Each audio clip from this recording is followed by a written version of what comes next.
Greetings, everyone! It is I, Tantus Naravan Dracovin, your Lord and Emperor here at the Dracovin Empire, and welcome. Once again, we are learning about tabletop-related things, and once again, we're diving into the Pathfinder role-playing game, and especially the Pathfinder world of Golarion. I hope you've been enjoying our visits to Golarion in various ways, whether it's not some of my episodes where I talk about mechanics of games, or it's something like I talk about countries, or what we're talking about today, in Ancestry, where I go over more than just the stats of something you could play, whether in Pathfinder 1st Edition or 2nd Edition. I go over where they are in the world and a little bit of their society. Just some essences that kind of hit you on some information that make you understand a little bit more about these various groups that you can play as, giving you an idea of where they come from and how they fit into the larger society that is Golarion. Today, of course, we're going to be talking about the Iruxi, or Lizardfolk, as they're commonly known. Iruxi is the name that is in their language.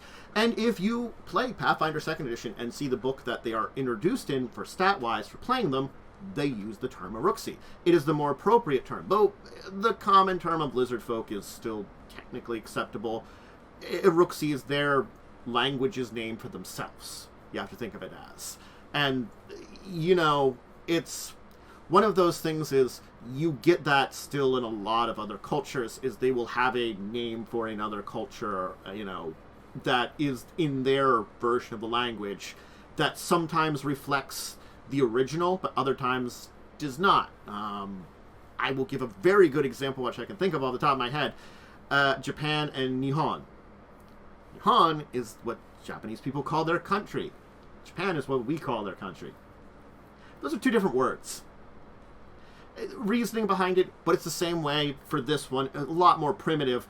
They are lizard people, and therefore that's why they were called Lizardfolk. It is a bastardization. It's just a, oh, that's what that is, but, you know, honestly, in Golarion, you probably would have some Lizardfolk, some Iruxi, complain about it, but, you know, in amongst millions, they probably won't really push too much, because you're not one of them. And, you know, it's an unfortunate thing. A lot of them have some very xenophobic tendencies. It's one of the reasons they've kept separate. Now, there are two books that do provide a bit of information on their culture and the way of going, a little bit more than just a monster manual entry. And these two books that I could recommend are, of course, the Pathfinder Chronicles and Monster Codex. If you are looking for them when it comes to actually playing them, and there is a little bit of information provided there that I can talk about, the book for that is... give me a second here, I can get the proper book for me.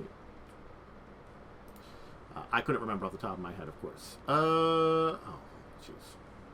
The Character Guide. So that book, for Pathfinder 2nd Edition, I recommend the Character Guide. It's one of the earlier books that they put out. That's where they had the information on Iruxi / Lizardfolk. And honestly, that'll provide direction on them on the side of characters. Alright. As much as we could talk about these books, which I've referenced both of them, but I'm also using the Pathfinder Wikipedia for this, just because it honestly has everything in the Monster Codex, and the other one's a little bit of an older book. Uruxi. They are reptilian humanoids. Nowadays, you'll find them in the swamps and marshlands. Yeah, it's like the Inuit and the Eskimo. You're exactly right. The Inuit is the more proper term, and the assigned term is Eskimo. Exactly right. So they dwell in a lot of swamps and marshlands within Golarion, especially within the Mwangi Expanse. That is the main area they are. They are a species that's probably one of the most ancient humanoid species in all of Golarion, and are found in Vastian and Garund. Especially in Garund, with the Mwangi Expanse being an area that's very untamed, a lot better for the climate, for what they need to survive, as, you know, they are reptiles. They need a lot more heat and humidity. Jungle and marsh-like areas are a lot better for them. other humanoid races, various climate changes has basically pushed them out of a lot of the regions that they were in, especially over the last couple of millennia. They aren't really a warlike race, which is a good thing that, we can say about them. They really haven't gotten into direct conflict with a lot of other humanoids, especially humans, is they don't need to. But because humans are humans, even in Golarion, they are encroaching a lot of times into some of their territory, and especially of late in places like the Milwaukee Expanse. In a lot of places like in Avastia, they've managed to basically find out where they are and keep them in. They have their little nests. The swamps and marshlands there, no one wants to live in them. In the Milwaukee Expanse, we have a lot of jungle and areas that are a little bit more hospitable if you just cut down things, hence why trying to get in there. So, just to mention it, because it's here in the way it's organized, if you are talking about playing a character one, there are a lot of rangers and druids are amongst them. Those are big classes that do, because they do have a culture that's directly tied to nature. They have a lot of strength, so there's also barbarians, fighters. Some actually go into more martial arts and become monks. They have been known to be some which are rogues, and even bards or sorcerers are particularly around there. There's bloodlines that happen, and there is an actual importance in Iruxi culture for oral tradition. That is a highly important part of their society, which means that bards are very important too. So you can see, it's one of the species that, though there are these places that they still, I can list maybe over half a dozen classes that would work very well for playing in Iruxi, and you might find in Iruxi NPCs / members that they would represent these classes. It shows that they have a much more developed society in a lot of ways, and a lot of these do exist. There are others that exist in lesser numbers. You don't find things as much as clerics, wizards, and a few others. Clerics, if you're talking about what they kind of worship, it's a lot more natural, a lot more animalism, hence druids. And wizards, they don't have that kind of deep study when it comes to things like magic. They are a very tribal people. It's just the nature of their society and the regions that they live in.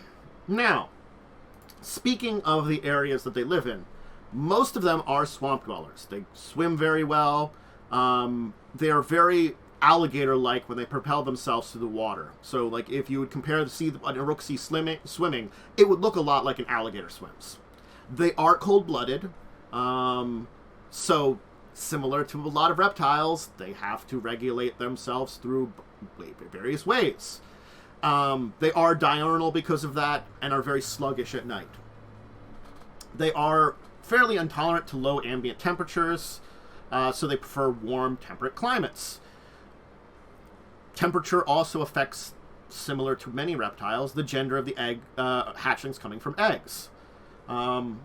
If they're subject to both high and low temperatures over the incubation, they're females. And, if they are more standard, they just end up being males. That's one of those things that Lizardfolk, though, regulate temperatures of eggs to basically, they have to maintain the balance of gender in their generations. It's something that they've had to adapt to. They have to basically choose, is this brood of eggs I'm going to be hatching going to be all male or all female? What does our tribe need? Where is the unbalance? Where does my generation, my children have to fit in to help balance out our gender differences?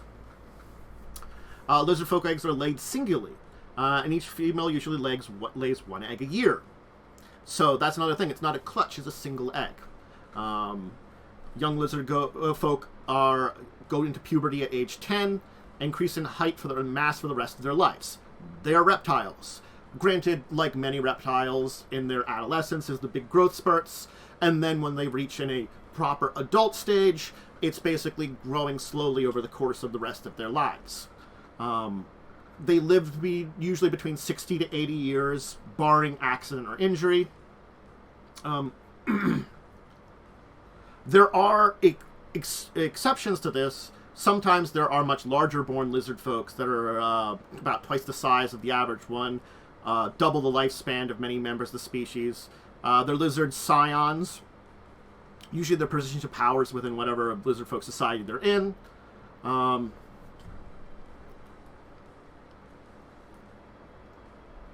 There are other mutations that are rare in amongst their species. Like, some of them gain chameleon-like abilities to blend into their surroundings. They're the unseen, as they are known by their peers. And, again, it's part of nature in them. So, oh, hey, you're born and unseen. Neat. Maybe you'll be, like, encouraged to go stealthy and become something like a rogue. Or like a hunter, even, too, like a ranger.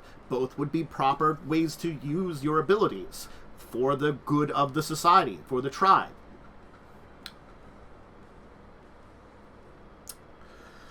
Speaking of Lizardfolk tribes,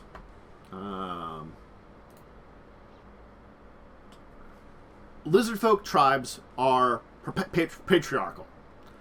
So they tend to be ruled by the strongest, most aggressive male member of them.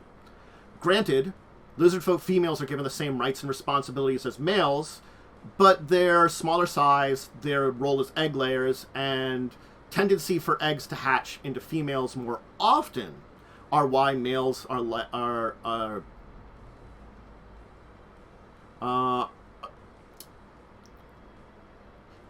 make them less likely to be tribal leaders. Basically, because they are larger than numbers, and effectively they have a very important part of the society. Basically, it's not that you're not equal to us in it. It's that, there's, again, as much as you try to regulate, it just is a natural thing of it.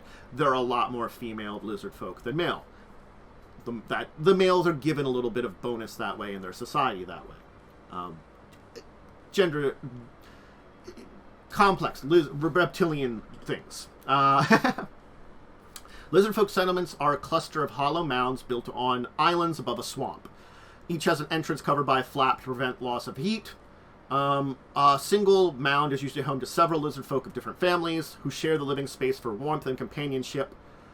Individual families' living areas are separated by reed screens. A bed of coals in the middle of the mound provides heat, and a chimney hole for smoke to exit. Rings of sharpened stakes will mark the edge of a village. So it's basically, you have, like, again, they're reptilians, cold-blooded. They have to find ways to make sure they're all warm. They have these, like, clusters of smaller families that are separated out in their own areas in these mounds that kind of keep the warmth together there.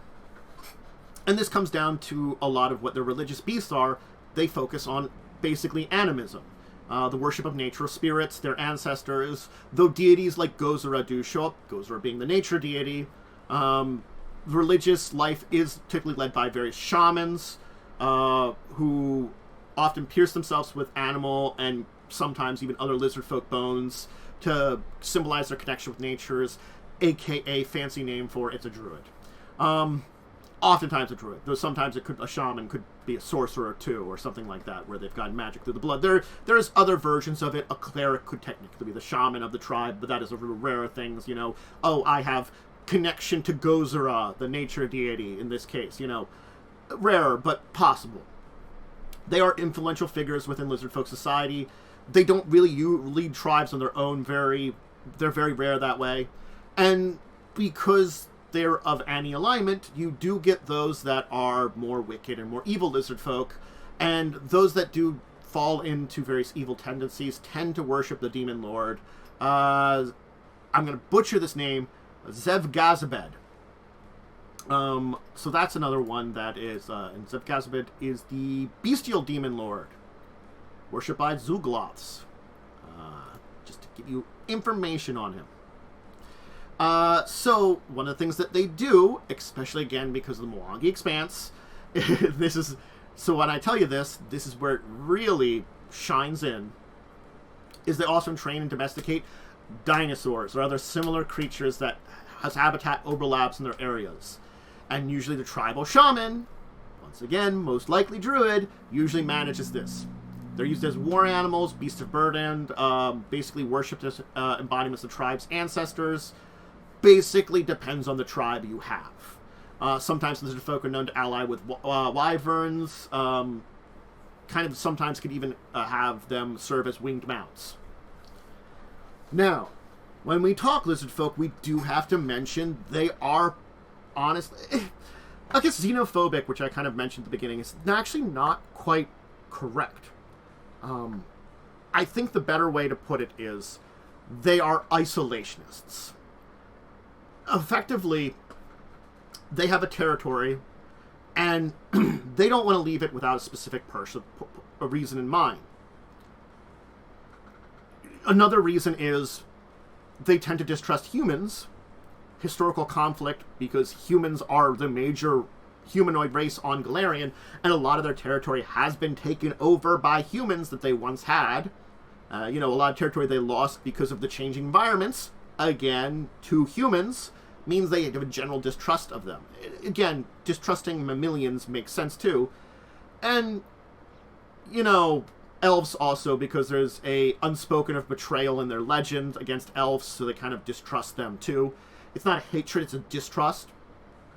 On the other hand, though, dwarfs, they find great trading partners.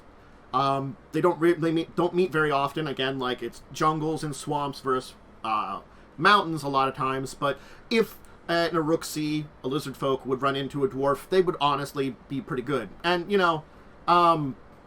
gnomes who are descended from fays tend to have low impact on the various environments that they live in. They tend to also be fine with gnomes. Sometimes lizardfolk tribes or Iruxi tribes can be taken over by more powerful reptilian beings, nagas, dragons.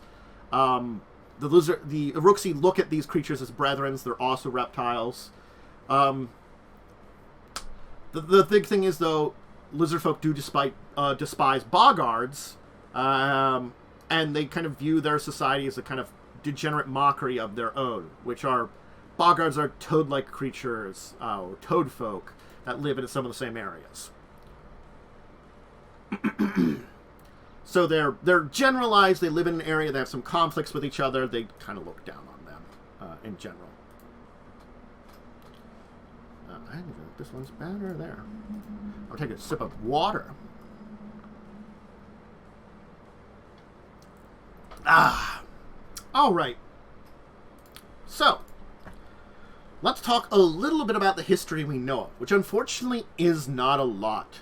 The Iruxi, other than being an ancient species, it means that a lot of history has been covered over by the fact that they went into decline a long time ago, and a lot of other humanoid species have been on the planet. That's one of those things is when, like, in a planet like our own, where we've had one humanoid species that has reached sapience, well, technically more of them, but generally speaking, of the same branch, at very least, one that's developed it, we can see kind of a lot of developments. And it's the same thing, I would say, more with, like, places where there have been many ancient civilizations. There's almost layers, and sometimes it's hard to tell those layers apart.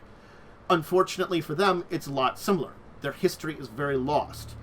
They could have perhaps been one of the oldest land-dwelling sapient species in all of Golarion in the ancient days. There is evidence that they were, at very least, widespread across Golarion long before humans came into existence. Where they came from, what their ancestors are not known. Lizardfolk claim themselves to be descended from dinosaurs. We know that ancient lizardfolk or Iruxi society inhabited many of the swamplands and rivers, very similar to their modern descendants, and really didn't have a lot of contact with each other. There were large-scale projects to divert rivers, to flood dry land, to create wetlands to inhabit, marshes and swamp that were created by the Iruxi in ancient days, do still exist in modern day. There are ones that were technically not natural and were created by the Iruxi in those ancient days. When humans and other warm-blooded mammalian species especially started to gain control, when other humanoids that were of mammalian descent came in, their society generally became to decline. They couldn't keep in pace with the rapid breeding of a lot of mammals, driven deeper into swamps, as a lot of their former lands were become dominant by these younger species. Earthfall was the next big thing to really affect them. That major event, which was a asteroid destruction level thing coming down to the planet, which caused a basic Dark Age, which most of the worst parts of it were averted, but it still caused large winters and stuff, and a lot of dying out and stuff. It was darkness, it was cold, harsher winters, things like that, where, you know, it wasn't a major extinction event, but it did cause a lot of damage to a lot of environments, which some of them recovered, some of them changed, some of them didn't. It's a massive thing that Earthfall is entirely did. And one of the things is there's an entire generation of eggs for the Iruxi that just were lost. There were certain tribes that didn't want to passively just let other species overtake them and risk extinction, especially because swamps could be drained and settled.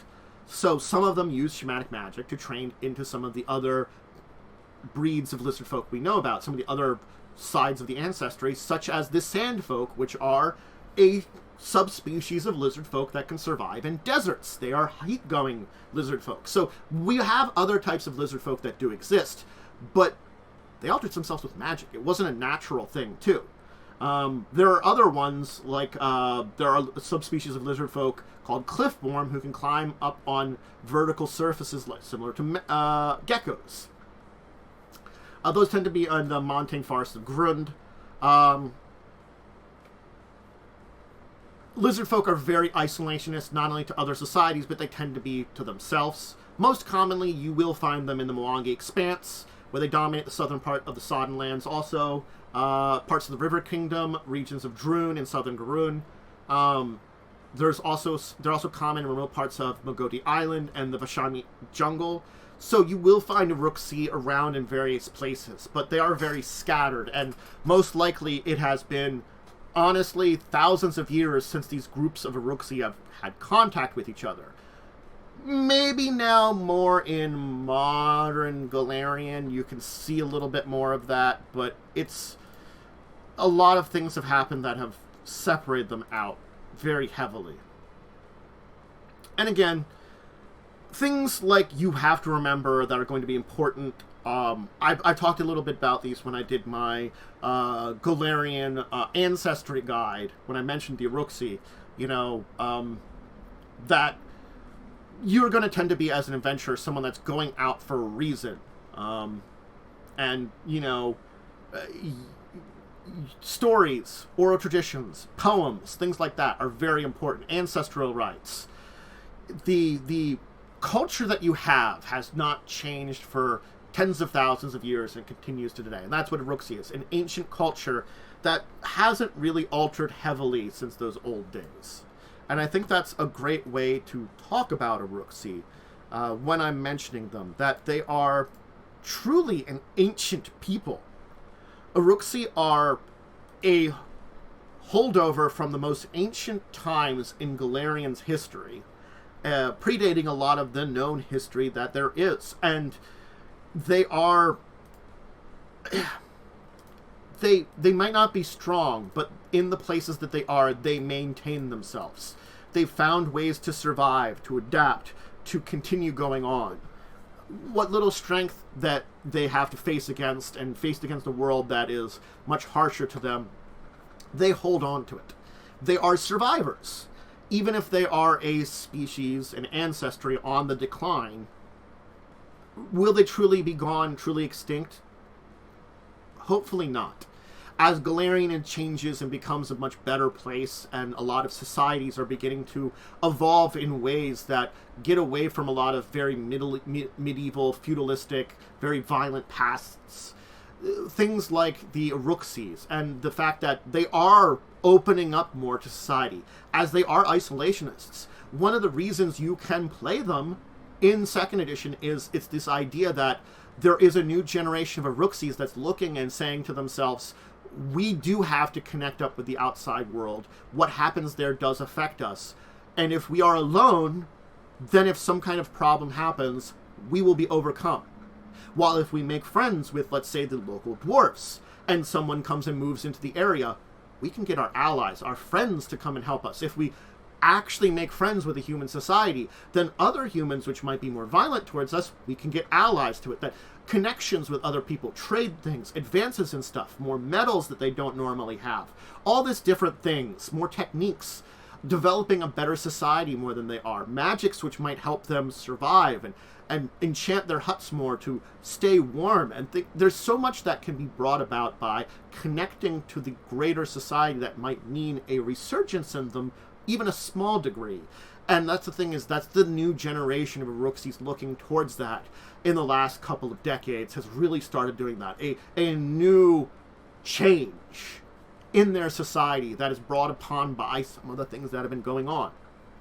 It's a tumultuous period in Golarion's history. A lot of the adventure paths and big adventures and stuff show that it's a tumultuous period with lots of powerful magics, ancient things coming about, a lot of effects going on, all these different things happening which have major ramifications to either small regions or even possibly the world. And these things even affect small, isolated places like where the Lizardfolk are. And they're beginning to realize that. And that changes is maybe something to explore when we talk about them nowadays. And it's another reason, as I talked about at the beginning of this episode, I would love to see them have an entire book or some book that they have a much bigger portion talking about their society and how they're growing now, and a lot of these different areas of them. As we know about gnomes and halflings and humans and elves from the various regions, getting to know one of these more, honestly, more less common, more uncommon, rarer ancestries, rare species on Golarion would be great. But what we know is a fairly good amount. Just a deeper dive would be wonderful.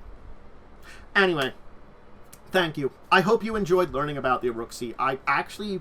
My first major Pathfinder 2nd edition character I played was an Iruxi Bard, to be in fact, matching with the idea of their storytelling and stuff, who traveled to other lands to see if he could find hints at ancient Iruxi places where they once were, where now humans were, and maybe could find old artifacts or hints of the society that was there before humans replaced them.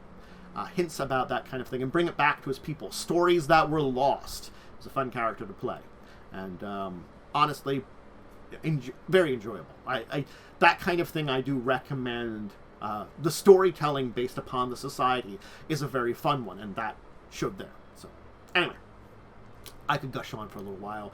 Thank you for joining. I do more of this stuff. I'll do more of these ancestry guides, more visits to Golarion. If you are looking to support either channel's this. I'm streaming this live on Twitch when this is being recorded, and you could join me. That's every Tuesday and Thursday early afternoon, usually between 1 and 2 I start. Or Saturday mornings, usually around 11 to noon. I start then, where I talk about tabletop for a while, go over all these things. And, you could just give a follow there, check it out. If you're watching on YouTube, hey, please just, subscribe, like, ring the bell, leave a comment. Have you played Iruxi? That's my question for anybody out there today. Have you played a Lizardfolk out there? Or have you had various adventures that involve them within Golarion, or other various kind of places that they've been in, things like Dungeons and Dragons and stuff, or other fantasy places that have a lizard-type people that you could play? I'm curious if you've had other experiences and how they match up with our own experiences with Pathfinder's version of it. A good comment like that would be wonderful.